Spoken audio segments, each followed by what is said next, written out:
नमस्ते बच्चों, स्वागत है आपका हिंदी की कक्षा में। स्वर्णिम हिंदी व्याकरण भाग 4 बाय कोरल पब्लिशर। बच्चों शुरू करते हैं पाठ 7 और पाठ 7 है सर्वनाम। तो चलिए, आज राहुल का जन्मदिन है। राहुल ने राहुल के सभी मित्रों को बुलाया है। राहुल ने केक काटा और सबको मिठाइयाँ बांटी। राहुल के सभी मित्रों ने राहुल को बधाई दी और उपहार दिए। आज राहुल बहुत प्रसन्न है। ऊपर लिखे वाक्यों में राहुल शब्द बार बार पढ़ने में कुछ अटपटा सा लगता है ना? क्योंकि जब बार बार हम राहुल पढ़ रहे हैं तो वह कुछ अटपटा है। अब इन वाक्यों को दूसरी तरह पढ़िए। आज राहुल का जन्मदिन है। उसने अपने सभी मित्रों को बुलाया है। उसने केक काटा और सबको मिठाइयाँ बांटी। उसके सभी मित्रों ने उसे बधाई दी और उपहार दिए। आज वह बहुत प्रसन्न है।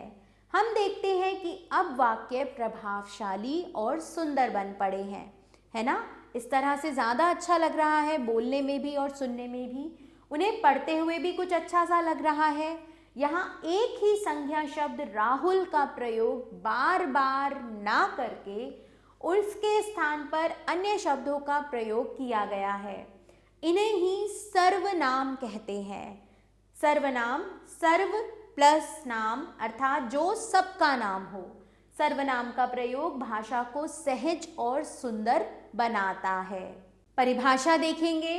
संज्ञा के स्थान पर प्रयोग किए जाने वाले शब्दों को सर्वनाम कहते हैं। सबका नाम होने के कारण सर्वनाम का प्रयोग सभी प्रकार की संज्ञाओं के स्थान पर किया जा सकता है। सर्वनाम का रूप केवल वचन के कारण बदलता है, लिंग के कारण नहीं। लिंग के कारण क्रिया का रूप बदलता है। जैसे तुम कौन सी पुस्तक पढ़ रहे हो। तुम कौन सी पुस्तक पढ़ रही हो। तो यहाँ पर स्त्रीलिंग है तो क्रिया का रूप बदल रहा है। सर्वनाम तुम ही है, पुल्लिंग में भी और स्त्रीलिंग में भी। मैं चंदा मामा पढ़ रहा हूँ, मैं चंदा मामा पढ़ रही हूँ। वह क्या कर रहा है, वह क्या कर रही है। वह गाना गा रहा है, वह गाना गा रही है। वचन के कारण सर्वनाम शब्दों के रूप बदल जाते हैं। जैसे मैं एक वचन और बहुवचन में आ गया हम। मुझे हमें, मेरा हमारा, तू तुम, तेरा तुम्हारा, तुझे तुम्हें, यह ये, वह वे, उसका उनका और इसका इनका। अब देखते हैं सर्वनाम के भेद। सर्वनाम के 6 भेद होते हैं। पुरुषवाचक, निश्चयवाचक, अनिश्चयवाचक, संबंधवाचक, प्रश्नवाचक और निजवाचक। तो सबसे पहले है पुरुषवाचक सर्वनाम। पुरुषवाचक सर्वनाम देखेंगे बच्चों। जिन सर्वनामों से बोलने वाले वक्ता, मतलब जो बोल रहा है उसे कहते हैं वक्ता, सुनने वाले श्रोता और जिसके बारे में बात की जा रही हो, अन्य पुरुष का बोध हो, उन्हें पुरुषवाचक सर्वनाम कहते हैं। जैसे मैं पत्र लिख रहा हूँ, तुम क्या पढ़ते हो, वह तो आगरा चला गया। पहले वाक्य में मैं सर्वनाम से बोलने वाले व्यक्ति वक्ता का बोध हो रहा है। दूसरे वाक्य में तुम सर्वनाम से सुनने वाले व्यक्ति श्रोता का, और तीसरे वाक्य में वह सर्वनाम से वक्ता या श्रोता के अतिरिक्त किसी अन्य पुरुष का बोध हो रहा है। इस प्रकार पुरुषवाचक सर्वनाम के 3 भेद होते हैं। सबसे पहले उत्तम पुरुष, सर्वनाम के जिस रूप से बोलने वाले वक्ता का बोध हो उसे उत्तम पुरुष कहते हैं। जैसे मैं, हम, मुझे, हमें, मेरा, हमारा आदि। फिर आता है मध्यम पुरुष, सर्वनाम के जिस रूप से सुनने वाले श्रोता का बोध हो उसे मध्यम पुरुष कहते हैं। जैसे तू, तुम, आप, तेरा, तुम्हारा, आपका आदि। अब यहाँ कुछ विशेष बिंदु हैं। जैसे कि तू शब्द का प्रयोग अपनों से छोटे के लिए होता है। जैसे पिता ने पुत्र से पूछा, तू आज विद्यालय क्यों नहीं गया। कई बार अत्यधिक स्नेह या निकटता प्रकट करने के लिए तू का प्रयोग होता है। ईश्वर के लिए तू का प्रयोग होता है, जैसे हे ईश्वर तू सबका रक्षक है। तुम शब्द बहुवचन है, परंतु आजकल आदर के लिए तू के स्थान पर तुम का प्रयोग एक वचन के समान करते हैं, जैसे रवि तुम दिल्ली कब जाओगे। आदर सम्मान के लिए आप शब्द का प्रयोग होता है, जैसे आप खड़े क्यों हैं, कुर्सी पर बैठ जाइए। फिर आता है अन्य पुरुष। वक्ता और श्रोता किसी दूसरे पुरुष के बारे में बातचीत करते हुए सर्वनाम शब्दों के जिस रूप का प्रयोग करते हैं उसे अन्य पुरुष कहते हैं, जैसे यह, वह, इसे, उसे, ये, वे, इसका, उसका, उनका, इन्होंने, उन्होंने आदि। अब यहाँ पर एक विशेष बिंदु है, महात्मा गांधी जी की क्या बात, वे तो एक महान पुरुष थे। तो अब हम यहाँ पर महात्मा गांधी, मैं आपसे कह रही हूँ महात्मा गांधी के बारे में, तो यहाँ पर मैंने वे लगाया है क्योंकि मैं अन्य पुरुष की बात कर रही हूँ। अब आते हैं निश्चयवाचक सर्वनाम की ओर। जिस सर्वनाम शब्द से किसी व्यक्ति या वस्तु आदि का निश्चित ज्ञान हो उसे निश्चयवाचक सर्वनाम कहते हैं, जैसे यह, वह, ये, वे आदि। यह राम की पुस्तक है, तो हम निश्चित हैं कि ये हम निश्चय से कह सकते हैं कि यह राम की पुस्तक है। वह मेरा भाई है। तो जब हमें किसी भी व्यक्ति, वस्तु आदि का निश्चित ज्ञान हो तो वहाँ निश्चयवाचक सर्वनाम प्रयोग होता है। इन वाक्यों में यह और वह शब्द क्रमशः पुस्तक और भाई के बदले प्रयोग हुए हैं तथा उनकी ओर निश्चय पूर्वक संकेत भी करते हैं, इसीलिए ये निश्चयवाचक सर्वनाम है। अब यहाँ पर विशेष बिंदु देखें, निश्चयवाचक सर्वनाम को संकेतवाचक सर्वनाम भी कहते हैं। इस सर्वनाम में यह बात ध्यान रखने की है कि इसके सामने संज्ञा नहीं होनी चाहिए। यदि इसके सामने संज्ञा होगी तो यह सर्वनाम न रहकर संकेतवाचक विशेषण बन जाएगा। आगे चलते हैं अनिश्चयवाचक सर्वनाम की ओर। जिस सर्वनाम शब्द से किसी व्यक्ति या वस्तु आदि का निश्चय ना हो, मतलब हमें पूरी निश्चित रूप से कुछ पता ना चले, उसे अनिश्चयवाचक सर्वनाम कहते हैं, जैसे कोई, कुछ आदि। कोई आया है लेकिन हमें पता नहीं है कि कौन आया है, तो ये हुआ अनिश्चयवाचक सर्वनाम। भिखारी को कुछ दे दो, दाल में कुछ काला है। यहाँ कोई और कुछ अनिश्चयवाचक सर्वनाम है। फिर आते हैं संबंधवाचक सर्वनाम की ओर। जो सर्वनाम शब्द वाक्य में आए दूसरे सर्वनाम शब्दों के साथ संबंध बताते हैं उन्हें संबंधवाचक सर्वनाम कहते हैं, जैसे जो सो, जैसा वैसा, जैसी वैसी आदि। जो करेगा सो भरेगा, तो जो और सो में यहाँ संबंध है। जैसी करनी वैसी भरनी, जिसकी लाठी उसकी भैंस। इन वाक्यों में जो सो, जैसी वैसी और जिसकी उसकी शब्द संबंधवाचक सर्वनाम का बोध कराते हैं, अतः ये संबंधवाचक सर्वनाम है। फिर प्रश्नवाचक सर्वनाम। जिन सर्वनाम शब्दों का प्रयोग प्रश्न पूछने के लिए किया जाता है उन्हें प्रश्नवाचक सर्वनाम कहते हैं, जैसे कौन, क्या आदि। यहाँ कौन रहता है, आप मेरे लिए क्या लाए। इन वाक्यों में कौन और क्या शब्द प्रश्न पूछने का कार्य करते हैं, अतः ये प्रश्नवाचक सर्वनाम है। निजवाचक सर्वनाम।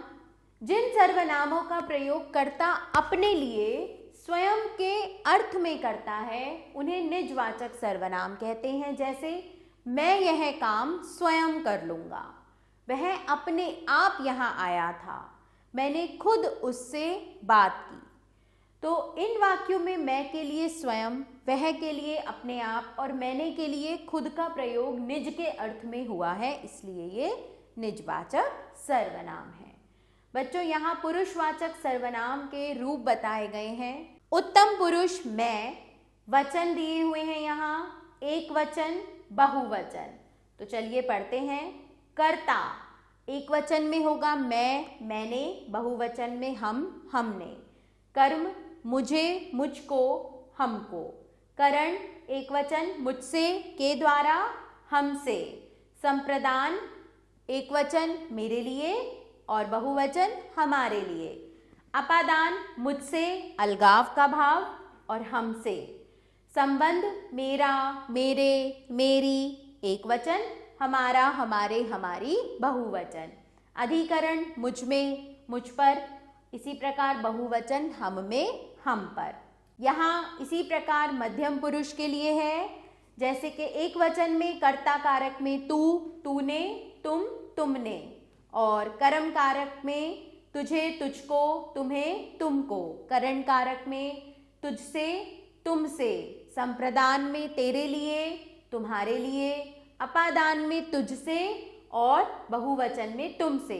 संबंध तेरा तेरे तेरी तुम्हारा तुम्हारे तुम्हारी बहुवचन में। अधिकरण कारक में एक वचन आएगा तुझ में तुझ पर और बहुवचन में तुम पर। इसी प्रकार यहाँ अन्य पुरुष वह के भी आपको कारक के अनुसार एक वचन और बहुवचन यहाँ दिए हुए हैं। तो बच्चों आपने इसका अध्ययन स्वयं करना है। आपने जाना बच्चों, संज्ञा के स्थान पर प्रयोग किए जाने वाले शब्दों को सर्वनाम कहते हैं। सर्वनाम के 6 भेद होते हैं: पुरुषवाचक, निश्चयवाचक, अनिश्चयवाचक, संबंधवाचक, प्रश्नवाचक और निजवाचक। पुरुषवाचक सर्वनाम के 3 भेद होते हैं: उत्तम पुरुष, मध्यम पुरुष, अन्य पुरुष। तो चलिए अभ्यास कार्य की ओर बढ़ते हैं। निम्नलिखित प्रश्नों के उत्तर अपनी अभ्यास पुस्तिका में लिखिए। सर्वनाम किसे कहते हैं? संज्ञा के स्थान पर प्रयोग किए जाने वाले शब्दों को सर्वनाम कहते हैं। सर्वनाम का प्रयोग क्यों किया जाता है? वाक्यों में बार बार संज्ञा शब्द का प्रयोग ना करना पड़े, इसी कारण वाक्यों की सुंदरता के लिए सर्वनाम शब्दों का प्रयोग किया जाता है। सर्वनाम के कितने भेद होते हैं उनके नाम लिखिए, प्रत्येक के उदाहरण भी लिखिए। और पुरुषवाचक सर्वनाम के कितने भेद होते हैं उदाहरण देकर समझाइए। तो बच्चों ये दोनों प्रश्नों के उत्तर आप पाठ के आधार पर स्वयं देंगे। प्रश्न ख देखें, निम्नलिखित में से पुरुषों को अलग अलग छांट कर लिखिए। तो यहाँ हमें कुछ शब्द दिए हैं और हमें उन्हें प्रथम पुरुष, मध्यम पुरुष और अन्य पुरुष में लिखना है।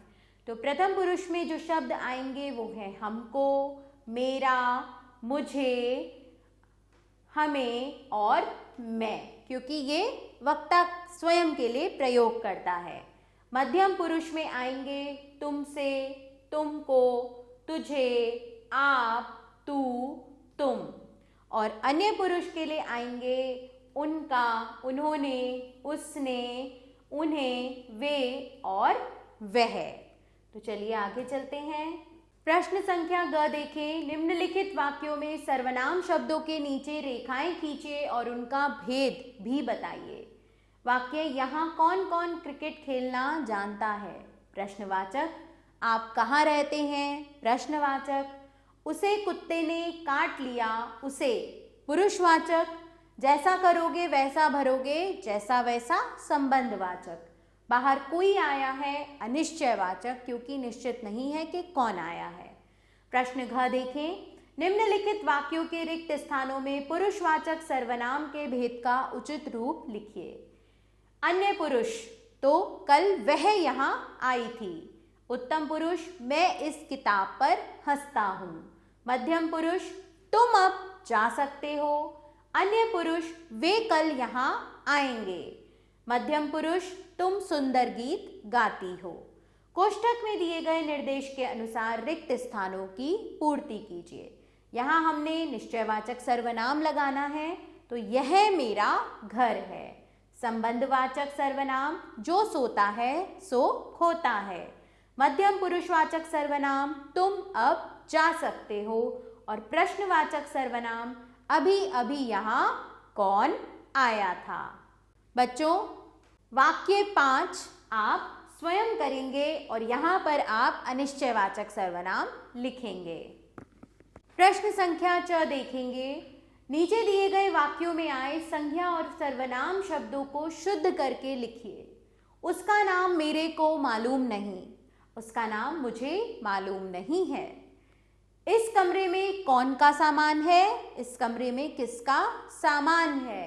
भैंसों दूध देती हैं, भैंस दूध देती है। वाक्य 4 और 5 आप स्वयं शुद्ध करके लिखेंगे।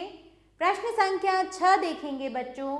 निम्नलिखित वाक्यों में उपयुक्त सर्वनाम भरिए। मुझे वह अंगूठी मिल गई जिसे तुमने खो दिया था। वह कल विद्यालय क्यों नहीं आई थी? हम उनके घर जा रहे हैं। आज मेला देखने कौन कौन जा रहा है और मुझे यह साड़ी पसंद है, वह नहीं। प्रश्न संख्या 6 देखें। सही विकल्प चुनिए। संबंध एक वचन के लिए उत्तम पुरुषवाचक सर्वनाम का कौन सा शब्द प्रयोग होता है? उत्तम पुरुषवाचक सर्वनाम यानी कि मैं, इसमें संबंध एक वचन के लिए होता है मेरा। कर्ता बहुवचन के लिए मध्यम पुरुषवाचक सर्वनाम का कौन सा शब्द प्रयोग होता है? तुम। संज्ञा के स्थान पर प्रयोग किए जाने वाले शब्दों को कहते हैं सर्वनाम। बच्चों, प्रश्न 4 और 5 आप स्वयं हल करेंगे। तो इसी के साथ यह पाठ यहाँ समाप्त होता है। आशा करती हूँ कि आपको सर्वनाम अच्छे से समझ में आ गया होगा। आभार बच्चों, मिलते हैं नए पाठ के साथ।